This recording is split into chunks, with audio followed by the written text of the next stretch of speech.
Welcome, ladies and gentlemen, boys and girls, to the Wombo Combo Podcast. That's right, I'm BreakyCPK, joined as always by BSJ, and we are here on a Tuesday, a little bit different, of course, but BSJ, the day running long yesterday, once again. It's happened a couple of times here, but there's a lot of Dota that you've been casting. There's still even more to come, not to continue to remind you, of course, but no, there's still some great Dota to come. It goes all throughout the rest of this week, and we're finally will have a champion for that European CIS region. So that's just one of the topics we plan to talk about today, of course, but BSJ, how you doing, man?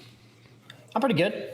Today was short. One of the groups has been much closer than the other. So we actually noticed it the other day or earlier today that all of our long days have come from the same group. So, and that group also has like 6 teams that are 3-2 and 2-3, while the other group has a much more bottom and top heavy record. So it just happens to be that today, right, we had 6 games, while yesterday we had 9. And there's been another day that we had 9 games, and 2 of the games went past 60 minutes. So we were there until 6 p.m. when today we ended at around 12:30. So the variance and length of days for 3 best of 3s has been pretty insane, to be honest with you. But it's been fun to cast and follow just a meta shifting throughout the course of the past weeks, and that's something we talked about a bit last week, but it's been a fun ride.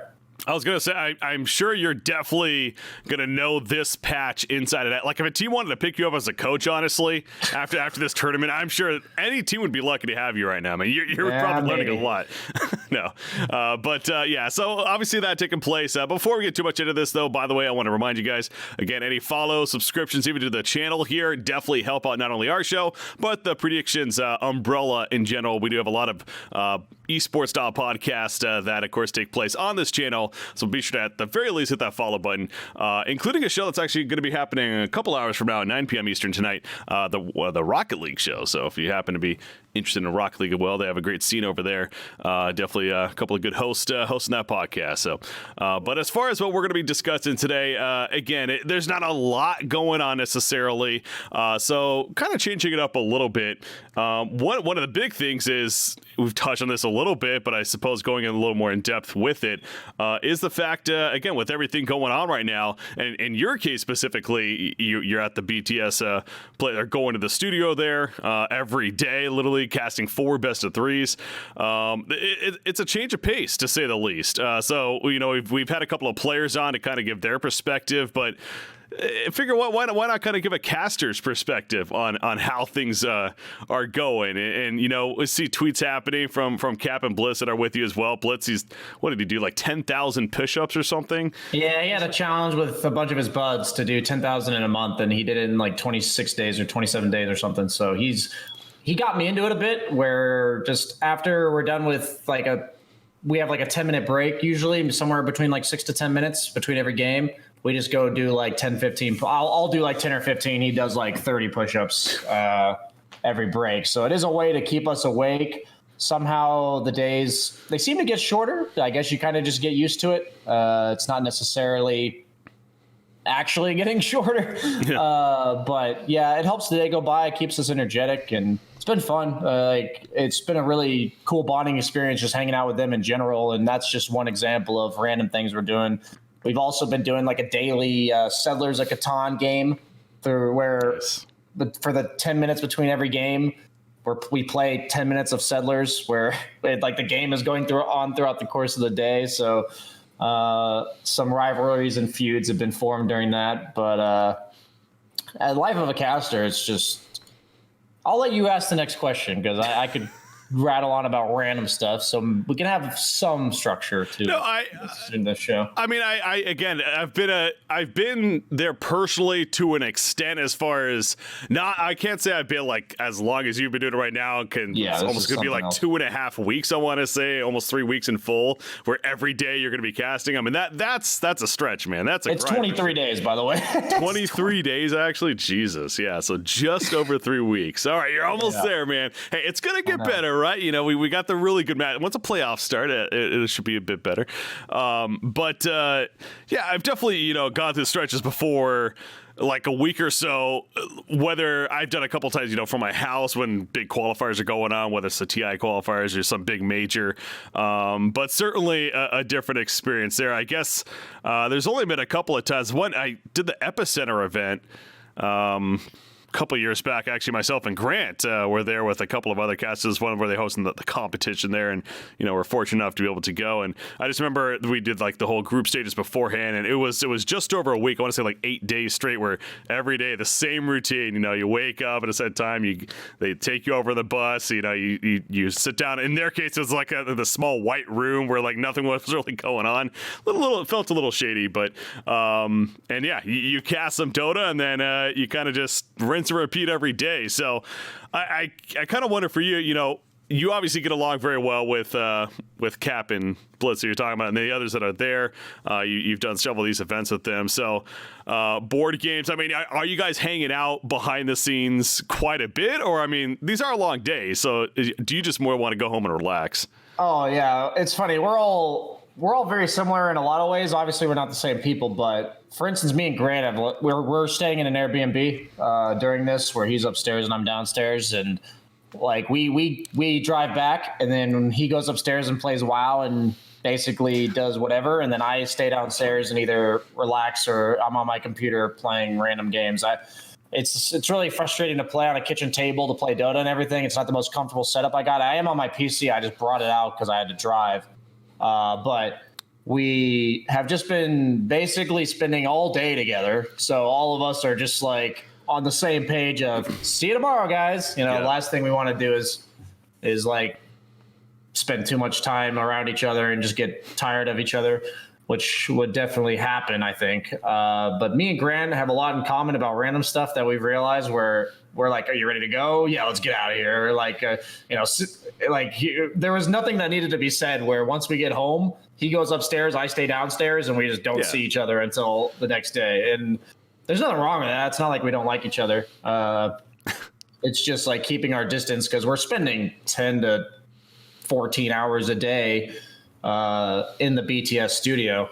So during that time, we're all making jokes. There's been a lot of inside jokes throughout the course of the event. A lot of them are actually seen on the stream. Like if you watch the stream every day, you can catch a lot, like keep along with like what we're talking about. And, Cap and I over the course of this have slowly started insulting each other a lot more and teasing each other for like when I make wrong predictions or anything like that. Like I'll insult how he, like his Dota skills or the fact that he shaved his head. So we just joke about him balding and stuff. It's like, there's a lot of little inside jokes and it's just been quality time. Everyone's oddly talked about, we all came to the same conclusion. We're like, if we had to be in this 23-day casting period, we got a solid group. Like we're all very, it's not like fake or whatever to act like we like each other on stream or anything. We do all enjoy being in the same place, and we have kind of all agreed that there's not many other people, if any, that we'd rather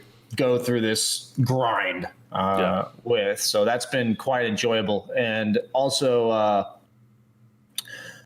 the only thing I would say that we kind of do fake is that most of us are pretty freaking exhausted while we're on the panel. So somehow Grant, I'm telling you, Grant is a fucking excuse my language, he is almost bipolar in terms of like off the stream he's like very chill, like I'm tired, I'm exhausted. And then he comes back on the stream and he's like, energy levels, out the freaking roof. So it's a very peculiar but interesting and very funny to be around dichotomy that he's got going on with his personality. I can vouch for that, definitely. Again, I've been fortunate enough to actually do several of it. I mean, myself and Grant, we actually go way back where this is okay. So fun story here for anyone that followed back in the Han days may know this, but the first time I officially met Grant was on an interview that I did with him, and he was known as I think he went by the name Juan Pedro or something like that. It was some silly team that him and a couple of, I forget the other players that were on the team, but there was some random event that we were throwing on, and they just got finished defeating actually a higher seeded team, a decent team. And we're like, who the hell are these guys? And so we made a point to get in touch with Juan Pedro, who, later found out was really Grant. And So this guy comes on. We were doing this webcam setup here where they would webcam into the studio that we had, and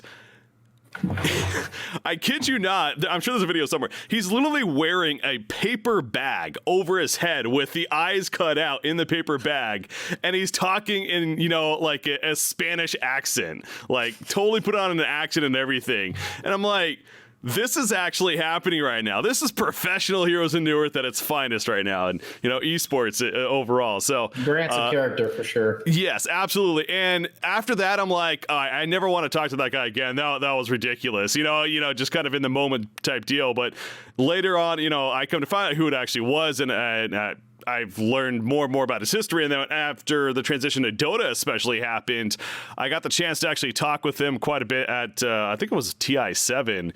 And you can start to really tell because, I don't want to make this about Grant overall, but anyways, he's had an interesting road to say the least when it comes to his history. But, more lately, he has done a phenomenal job at, I don't want to say changing his image as a whole, because he definitely still has a bit of his past in him, but he's done an amazing job at just showing the love and the passion that he has for this game, and it translates so well because he probably has the most knowledge out of anyone in the world when it comes to original Dota history and until now. And so I definitely have learned to appreciate him specifically for that. I know many have as well. But then, yeah, to your point, done a couple events with him. Exactly. On camera, he is just over the top sometimes. He has energy somehow. But then, when things are all said and done and, just very, very chill, relaxed. And he's definitely not faking it. It's just, he can turn it on when he needs to when it comes to the commentating side. So yeah, it's just something that's not humanly possible to be like 24 hours a day or whatever. So he's definitely a gem for the Dota 2 community. I genuinely really like the guy and enjoy working with him. So it's just he is not at all different than what you see on stream. That's just him at his highest energy level. It's not like when he's low energy, he's like a different person. He's just not blasting off the walls at all times or whatever. So yeah. I've grown to appreciate him too. We go way back in terms of our feud or whatever we had. There was even a Reddit post the other day which showed or talked about like a clip of Grant just shit talking me for like an hour on a stream while I talked about my experiences on Summer's Rift or whatever. So it's like there's some deep rooted feud that went on between me and him, and I remember it, but at the same time we don't even remember like why more so than anything, like why he said what he said, or I don't even remember how I felt about it. I just remember being like,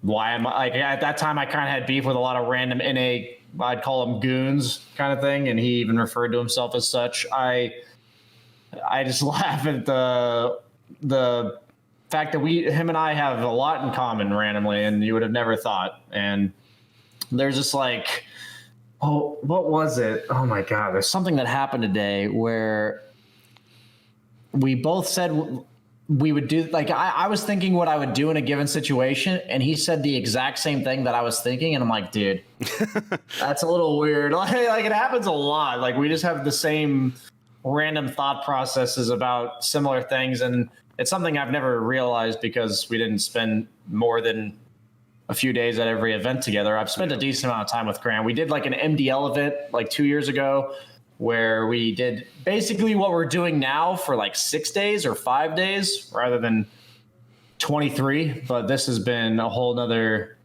ball game. We will all come out knowing each other much better. There's a lot of bonding going on. Yeah, it's all just good, healthy, enjoying Dota. And even though we are all honestly exhausted, spending time with people like Grant, Cap, Blitz, Gods, Dakota, LD, it's all been honestly just a good time. So glad to have done it. I don't know if I would do it again, like the 23 days in a row, but I'm just happy to have a job and something to do while I'm in quarantine, while everyone else is in quarantine. It doesn't feel like the world is different because we're in our own little shell. We basically just drive 5 minutes from our Airbnb to the studio, and that's we go Airbnb, studio, Airbnb, and that's like all we've done for the last 20 days. So it's pretty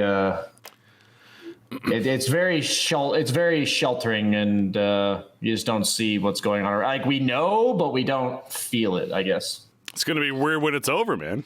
It is. Like all of a sudden, trust me, I feel like I'm in like I am living under a rock for like 3.5 weeks. I have kind of just discontinued my stream for the most part. I'm playing other games than Dota because it's just not in my brain power to take more Dota after casting it for 10 hours. And like, so basically not streaming, even though I'm playing like other games and stuff. But then I also am just not going outside hardly at all. So it's like, and we've gotten in this routine of we have food orders every day. We've gotten Chipotle as our healthy choice or whatever. And then it's all been really good food, but it's just, we're literally operating on like a school type schedule in the sense that we do the same thing at the same time every single day. And the service from BTS and their hospitality crew and everything with helping us at the Airbnb, helping us with food,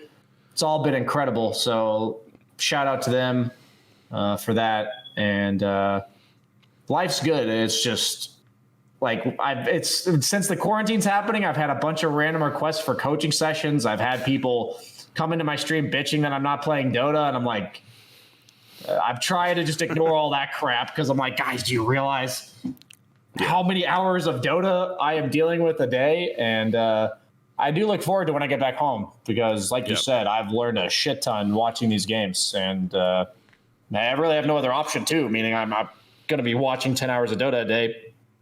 What else am I supposed to do with my time? And you're forced to like analyze the drafts, think critically about what I'm seeing, and that's something that's you don't get unless you just do it, and it's really hard to do if you're not casting. So that's one of the really beneficial things. And I've also gotten time to step away from my streaming and be like, okay, how are things I can improve my stream? And because it all really, you just get consumed in whatever daily routine you're doing working in the esports industry. So this has been just a very weird change of pace. And I know I just rattled on for a while, but I know that all came from just talking about Grant. But yes, this whole thing has been a very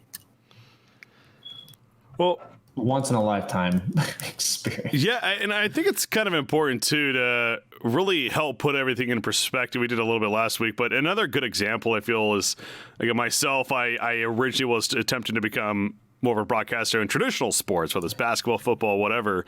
So thinking about it that way, where in that case, your typical broadcast, even if you take baseball, for example, where there's, a game almost every day with their schedule and how they play out, that's still, the game itself is 3 hours maybe, right? And that's, you put that into perspective. I mean, that's one best of 3 potentially in Dota 2. And so the fact that, you're doing 4 of those in a day, every single day. I mean, even just for smaller events, I mean, to help put like you got like a week-long tournament, doing 2 best of 3s a day, that's still 5 to 6 hours of commentating, of watching a product that you then have to, like you said, analyze or play-by-play cast, and it definitely it is a wear and tear, both physically and mentally, for sure. So I trust me, I know where you're coming from in certainly smaller examples, and hope it could help put it into perspective once again for those that are tuning in and maybe trying to get a better understanding of the work that actually is going into all of this. Because then not only that, then the idea that the preparation that's involved, going in every day, what teams do we have, what do they do the previous days, it depends on how in-depth the analysis wants to be, of course, but obviously every time you get on camera, every time you're doing commentating, you want to do your best to be able to get the information necessary and be as prepared as possible, right? So it's it is a lot of work. Certainly, it's definitely a big grind when it comes to this commentating here. So.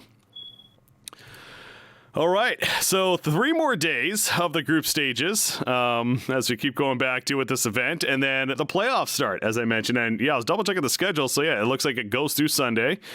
Sunday being the grand finals, And that's going to be that best out of 5. So, of course, to clarify, we've been talking about the ESL CIS and European region tournament that they decided to put on with everything happening, and that $200,000 prize pool.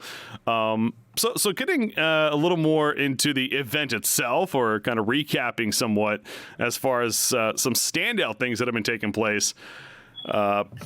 For me, it says people know Liquid being on the very bottom of their group. In fact, with that, yeah, I forgot you're a Liquid fan during all this. It's been brutal. 0-5, man. It's just like, okay, this just was not their tournament. And usually with some of these online events or qualifiers, kind of overlook it a little bit. Say, whatever. You can't really do that right now, though, right? Like this is the big event right now for this 2-3 month period. Like, this is it. So to make an excuse like that just doesn't feel fair at all, and it frankly is disappointing to see a team like Team Liquid go 0-5 in this event. I've already called them out in terms of my disappointment in this, for sure. Yeah. So sorry if I interrupted. Well, no, I mean, that's fine. So for me, that was one big standout. But I mean, so what about for you? What has really been eye catching in terms of the standings?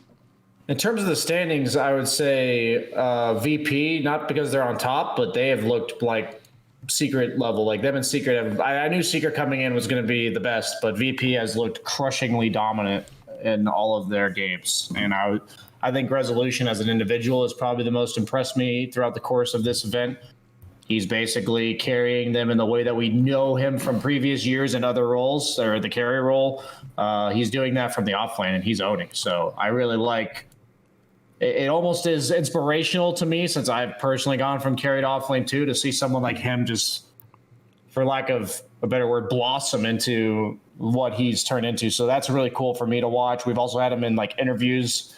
We always have interviews after whoever wins the series, and we've interviewed Rezo every single time because he's the only one that wants to do it for VP. And it's been pretty funny at the end of every series. So, like, you have fun winning again and all that kind of stuff, and asking him fun questions. But for me, in terms of standings, I don't think anything's particularly shocked me. Liquid is an incredibly streaky team, and I know the mentality they have a lot. And if they have confidence, they're like, they own. And if they don't have confidence, they suck. And they've admitted that willingly. So it doesn't terribly surprise me after watching their first couple series that it's led to this. It's not an excuse. It's just them as a team.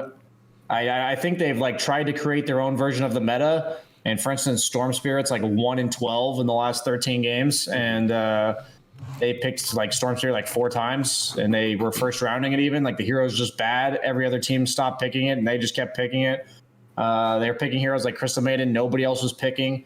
And it's just, I enjoy watching this league because you see teams like Team Liquid who don't adjust and don't fix it.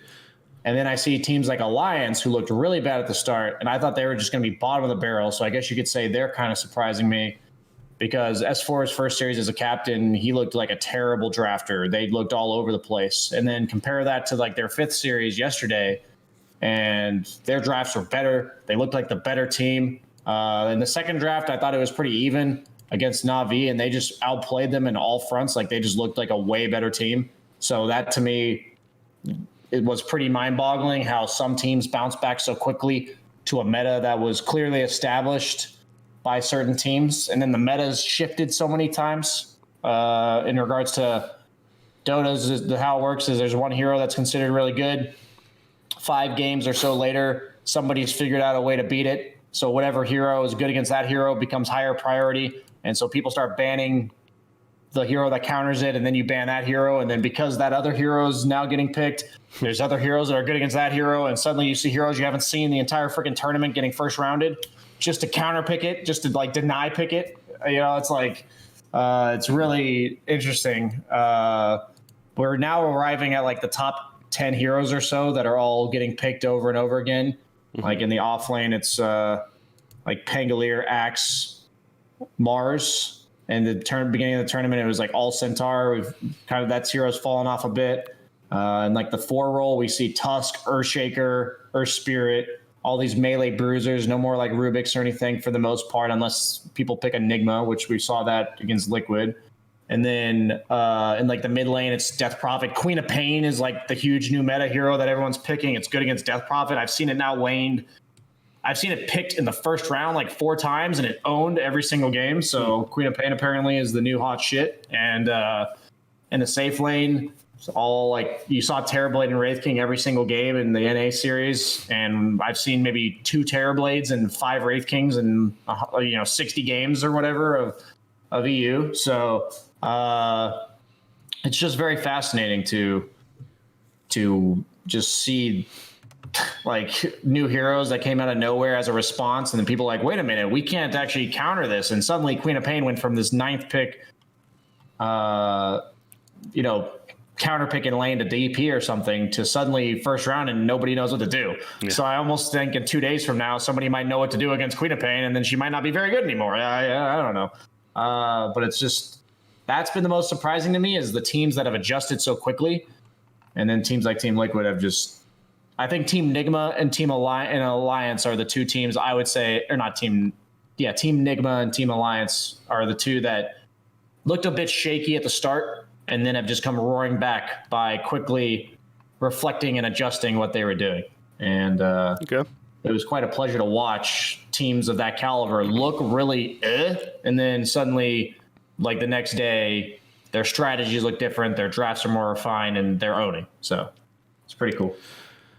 Yeah, you brought it up earlier, too, kind of looking at the standings overall. So, again, don't want to go too in-depth here, especially for your sake. You're already doing plenty of this analyzing on the broadcast there. But Liquid is the only team that's officially eliminated out of Group B. Everyone else has a 3-2 or 2-3 record, other than Team Secret, who's 5-0 at the top. So it is going to be an interesting or a fun finish there, more so, as they have 3 more days left of playing matches. In fact, Group B is hype. Yeah, so I guess so they do switch off on the days there. So yeah, so there's 3 more days of total as we talked about. So yeah, it's going to come down to the wire really. You'd figure Secret's going to be the number 1 seed, but again, top 2 move on to the winner bracket.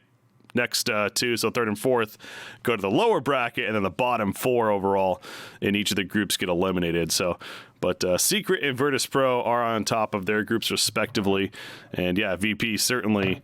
I don't want to say a big surprise there, but yeah, I can't say I would have seen them at that 6-0 record. The fashion they've done it in is what surprised me. Sure. Like they look dominant. Like they just look way better than whoever they're playing against. Some of the I think the CIS region was the most impressive. Like they look way better than I expected them to. Like the teams like Viking GG and like even the teams that aren't doing too hot in terms of record, but like Cyber Legacy and Team Unique. That Group B, those teams are very impressive to me in terms of like it doesn't look like they're just all mediocre. It looks like they're all very solid and putting up a fight. So it's the cool thing about the standings coming in tomorrow is that none of the 2-3 teams are playing each other and none of the 3-2 teams are playing each other. So theoretically, we could have 6 3-3 teams after tomorrow. Theoretically, obviously it's not likely, but it's quite possible that all the teams in the 3-2 section could lose and all the teams in the 2-3 could win. And that would be really funny, but probably not. But the fact that it's possible is worth noting. And so tomorrow is definitely a hype day. It's probably going to be one of the hypest days of the whole group stage, just because other than Secret, who's guaranteed to be first or pretty much guaranteed, and other than Liquid, who's guaranteed out, every single series matters drastically to every single team. So it's basically a playoff. The last 2 days of the group stage for that one. The Group A is kind of lame, to be honest. It's like very little contest there in terms of the 4th, 5th cutoff. But so there's going to be like 1 or 2 really important series. But tomorrow is all like back to back to back. Whoever wins is going to probably advance, and whoever loses is most likely out. So it's quite a hype day tomorrow. Yeah, and I know sometimes, including myself, people may have their perception on these online events, how much should you really be taking it? But I go back to it with everything going on right now. No, this doesn't impact your DPC rating anymore, but it's still an ESL event, and this is the events happen. Like I said, there's really, you think about it, this 2 and 3 month period that we're in now. If you go back a month ago, another month from now, this is going to be the biggest event in that time frame. So you you would hope that the teams certainly are giving it their all in that online aspect, and I think it's very, very warranted to be able to take something from it, absolutely, in this event. So.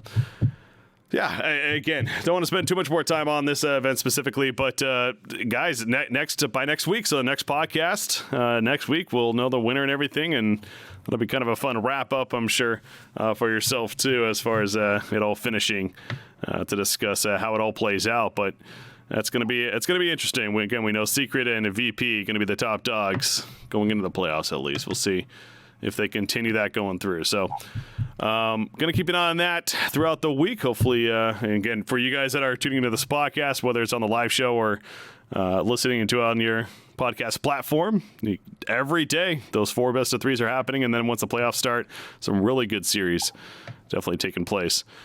Another event, by the way, that we haven't given really any mention to yet, but BTS, as I'm sure you're aware too, but the BTS Pro Series was officially announced more recently, and they kicked it off on April 10th, so this last Friday, and it's more for the Americas region, and they have 8 teams between South America as well as North America competing in a similar format that's going on with the European CIS region for ESL. So it's basically, in this case, only one group of 8 teams, and then they're playing 2 best of 3s. They have 2 best of 3s going each day for the next couple of weeks into a playoff and into a finals there. It's a $50,000 prize pool, so solid money on the line. But again, more content, more coverage, a way for these teams to keep playing for something on the line, and definitely some more action to follow. Of course, this one again more America's focused, as mentioned there. So the teams involved, by the way, it's EG, Quincy Crew, Crazy,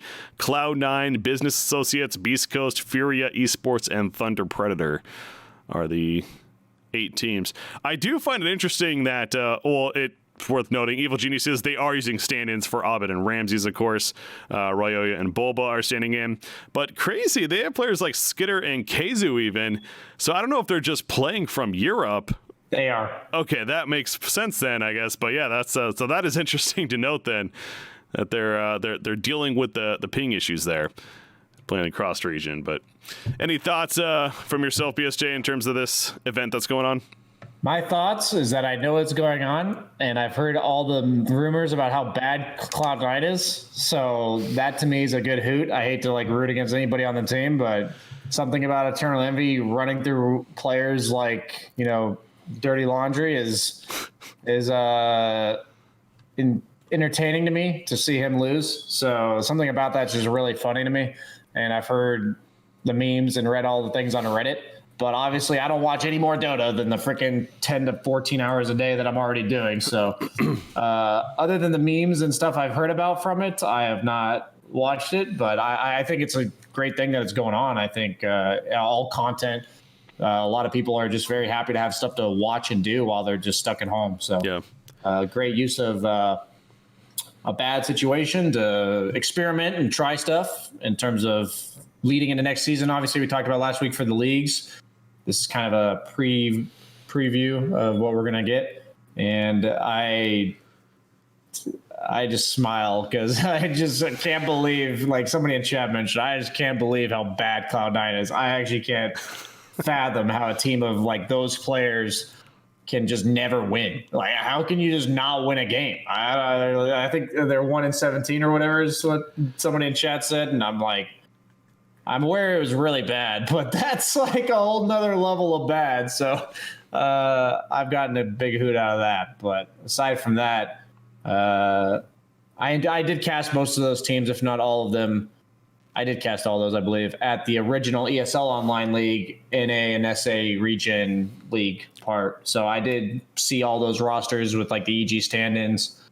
And it was entertaining, but quite frankly, just not nearly as good a Dota as the EU region, not even close. It's pretty palpable to see the level of play in EU compared to NA. And there's a reason why Terrorblade and Wraith King are so popular in NA, because all people know what to do is creeps. And the EU region, we've been seeing just run at you, nonstop. The pace of the game's insanely fast.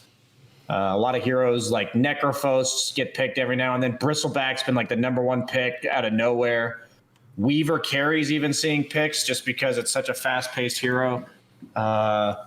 And in NA, whatever teams seem to have the better scaling lineup almost always won. In EU, it's like actually kind of cool because you see the one team with the better scaling and the other team with the fast-paced lineup, and you're all like the whole game wondering, is that team going to be able to make it to the point where they win? You know, it's like actually fighting an uphill battle, and it's been way more entertaining to watch because in NA, both teams kind of just pick to scale, while there, usually one team has some form of scaling, right? But they usually try to establish an early lead and set the pace of the game. And the team that's been setting the pace of the game has actually won a lot more than the other team. We've been seeing like Nature's Prophets mid and all that kind of stuff you just don't see in NA at all. And I'm curious if it ever bleeds into NA, like if people are ever going to like watch this ESL Online League in the region that's clearly better and see what kind of style they're playing. Because it's hard to emulate it in pubs in NA just because we've talked about this, but in the team setting, if you can try to get on that same page and really learn from these teams, like even like Team Secret is just incredible to watch. But the leagues, they're all great, but I'm just going to keep following this Cloud9 story and see how long they keep their sponsor, because seems embarrassing if you ask me to an organization of that caliber. Yeah, they are very prestigious when it comes to the esports world. So you do got to wonder if they don't pick it up quickly in this event that they're in here. Again, the only one going on, especially for them in the Americas region right now, then things could change. Absolutely, wouldn't be surprised. They are quite a laughingstock as of now. You compare them to like Alliance, for instance, who just lost 2 players and added a new captain. Yeah, and they've like gathered together as a team, and ideas are clearly being spread and they're clearly growing. And you compare that to Cloud9, it's like, it's like, what? Like there's no excuse, as you said, like this is all that's going on right now. And it's clearly quite possible to grow as a unit quite quickly. I don't need them to win every game, but I need them to look better than they did yesterday, because that's something that's very possible. And that's obviously just not happening.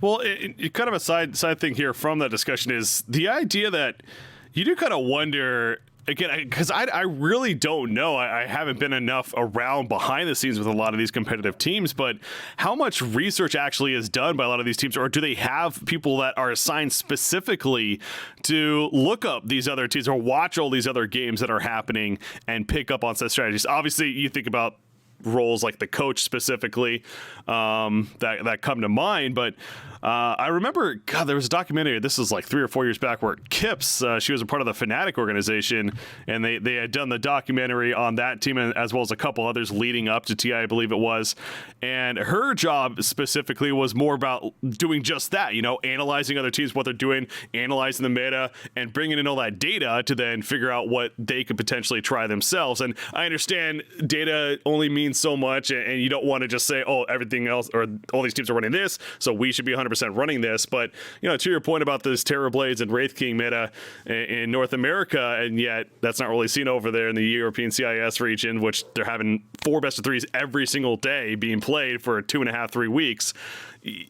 Do teams not have these people with the hundreds of thousands, millions of dollars involved in a scene like this? Like, it almost seems like common sense that you would have somebody that would be designated to a role like that. But it's very hard because it's not enough to know what heroes are getting picked. You have to understand what makes them good, and you have to understand how to play them as a team. Like, it doesn't matter if you have a level 25 Dota plus Nature's Prophet player on your team. If your team doesn't know why Nature's Prophet is good, what makes him good, his timings, what he's going to build, what he's going to contribute to the team, it just doesn't matter. Like, it actually just doesn't matter. And I firmly am of the opinion that I'm not trying to call anyone out. So I'm trying, like, this isn't like directed at anyone in particular. I think that job is really hard to do properly. I think that's an incredibly difficult job. And I don't know if there's anyone in the world outside of like a very select few of coaches that can do it like at the level that some of these teams are doing.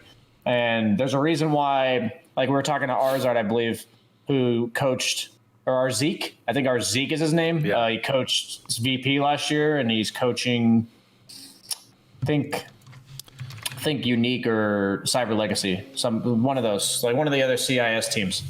And we were talking to him in one of the interviews, and There's a reason why you're like getting a cycle through of the same coaches, because really the only reason teams break up for the most part is because they don't see eye to eye with whatever members of the staff or players on their team. But there's very few people that are actually able to do this job. And in the NA region, I actually don't know who does it. Like, I actually don't know anyone who does that job. And like, it's interesting. I feel like I know a lot about Dota, and I study a lot about Dota. I don't even know how well I would do that job. I'd have to give it a shot, for instance. Like, I really don't know how much goes into that job, and it actually does take a lot of experience. I'm also aware, but like the level of understanding to like gather a team around a hero, like that's why the difference between tier 1 teams and tier 2 teams is so palpable, because tier 1 teams can play almost every hero at the highest level, like almost every hero. And usually with tier 2 teams, they have a kind of a crutch of like 4 or 5 heroes that their entire strategy revolves around. And if they don't have at least 1 or 2 of those heroes, they just can't play Dota. Like, they actually just don't know like what they're doing in comparison to these tier 1 teams. So yeah. When it comes to jobs like that, dude, these NA teams have it, like all that kind of stuff. It seems there's so many things in Dota that just seems so fixable. And I know what you're saying. Like, it seems like it should just not be that way.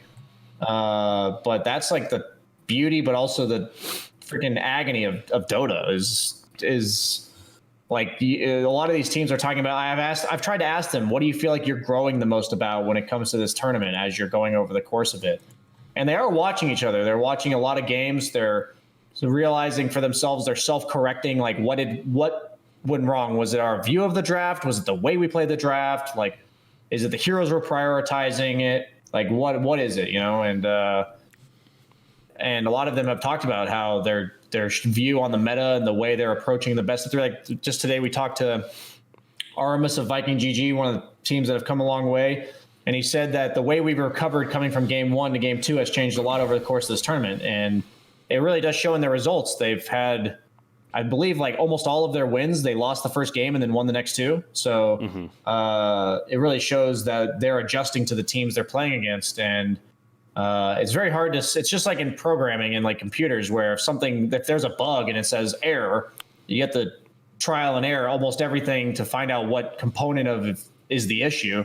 And it's like in Dota, there's so much that can go wrong in a game. It's a very difficult skill to be able to say, this is what's wrong, fix it. You know, there's a lot of potential causes for the same thing. So listening to these guys, they're all just very, like, the teams that are doing better seem to be very confident in what they're doing. They seem to be open to ideas. It sounds like even like with Alliance, they, for instance, are just all in on S4. Like, S4 they trust him. They're able to bounce their own ideas off of him, but at the end of the day, it's his say, and they all have to buy into it. Like Hanskin talked about, or I think it was Limp, said, we have a whole new play style now, and it's very clear if you watch their games.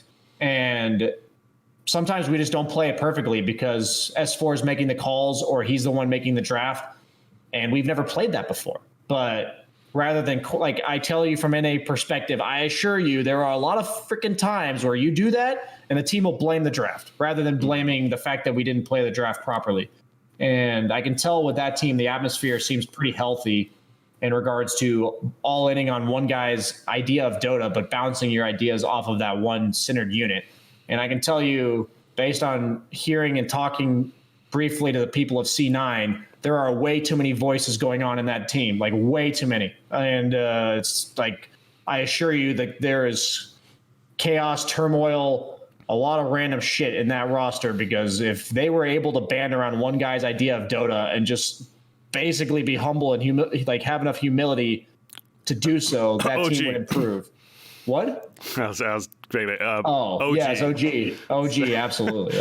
There's no secret. Like, when I asked No-Tail, like, what about you guys? Are you able to just throw a roster together and just look better than almost every team in the world, despite having 2 or 3 new players when some other teams collapse with one change? And he's like, obviously, I can't tell you my secrets, but we like each other and we listen to each other and we buy into my game plan. Like, I'm telling you, NA is so full of, like, I don't like most of the people that play Dota in NA. Like, I actually just don't like them. It's not that I don't like them as Dota players. Like, I don't like how they contribute to a team. I hate to say it, but a lot of the reason why I gave up playing professional primarily was I believe in all the teams I ever played with, there's maybe 2 players I can look back on fondly where I say I would play with them again. I enjoyed the experience of playing with them. Not all of them are bad people, okay? Like they're not like assholes.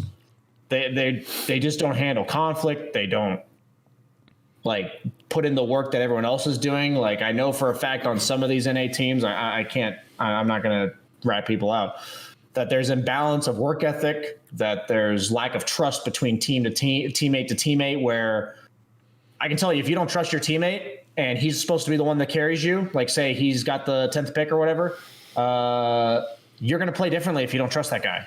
You're going to be like, if your item build was better off enabling him to win the game, you're not going to do that if you don't trust him. You're going to build items for yourself. That's what's going to happen. And I can tell in these EU teams, the ones that are the best, some games no one is the center of attention for VP, and all of the strategy revolves around his hero, and like the pace of the game is set by his hero, and everything everyone else does is based on his hero. And in other games it's Rezo, and in other games it's ILTW or not ILTW. Is it ILTW? Yeah. Yes.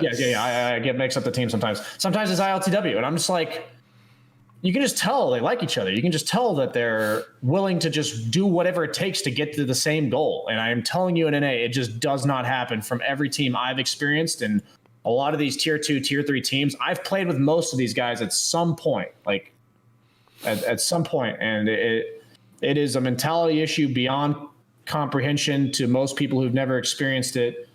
And I know I've rattled on for a long time. It's a very obviously passionate, sensitive point for someone like me, but mentality wise, it is miserable to play competitive Dota in the NA region. And like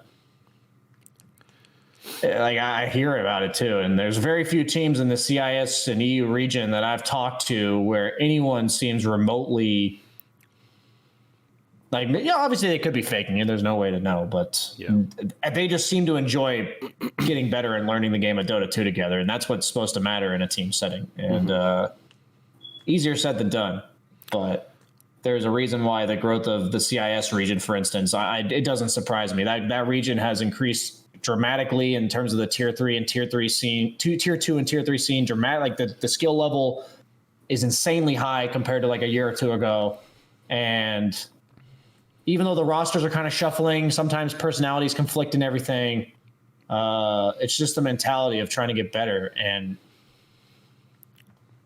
like you talk about having these coaches, these analysts, I'll tell you straight the hell up. There may be people that can do it.